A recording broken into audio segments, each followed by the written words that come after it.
In this episode of the 59 and a half Rebellion, we're talking about one of the biggest retirement traps, which is believing that you need the perfect mark, perfect economy, or the perfect moment before you can finally move on to retirement. We found that's not the case in the 59 and a half Rebellion. So fellow rebel, buckle up. Here we go.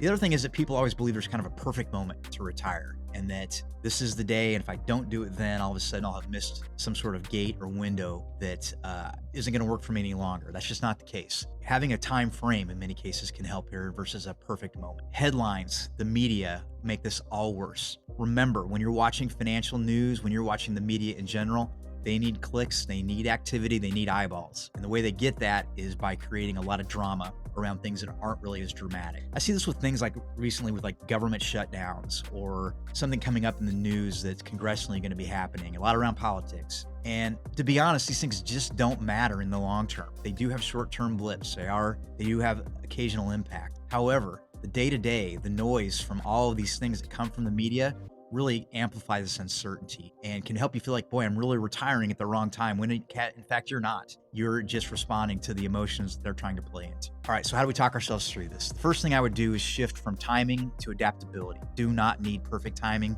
What you need is flexibility. You need to see that I've got a little bit of a range here. I've set my date. Barring any huge unforeseen circumstances, I can count on that date and I can work my way into it. You don't need to be perfect. If the market drops 10% the month you retire, that should not change your plans. If you've got a good plan in place, that should not change your plans. So shift from trying to time it right to knowing I need to be adaptable as I move into this next phase of life. The second thing is that most risks can be absorbed if there's been good planning done.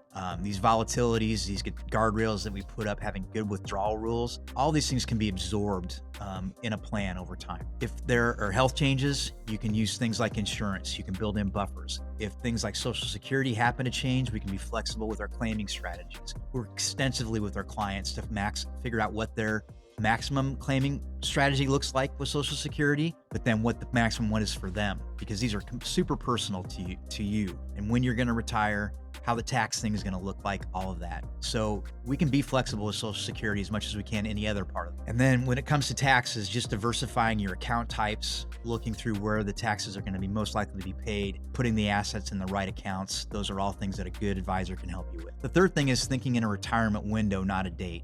So perhaps you say anytime between 2027 and 2029 is going to work for me, depending on what the conditions look like. So you don't have to say today is going to be the day as you're building your plan. I think maybe 2028 is my number, but I want to work through a few things before I decide on that. The fourth thing is then to reassure yourself.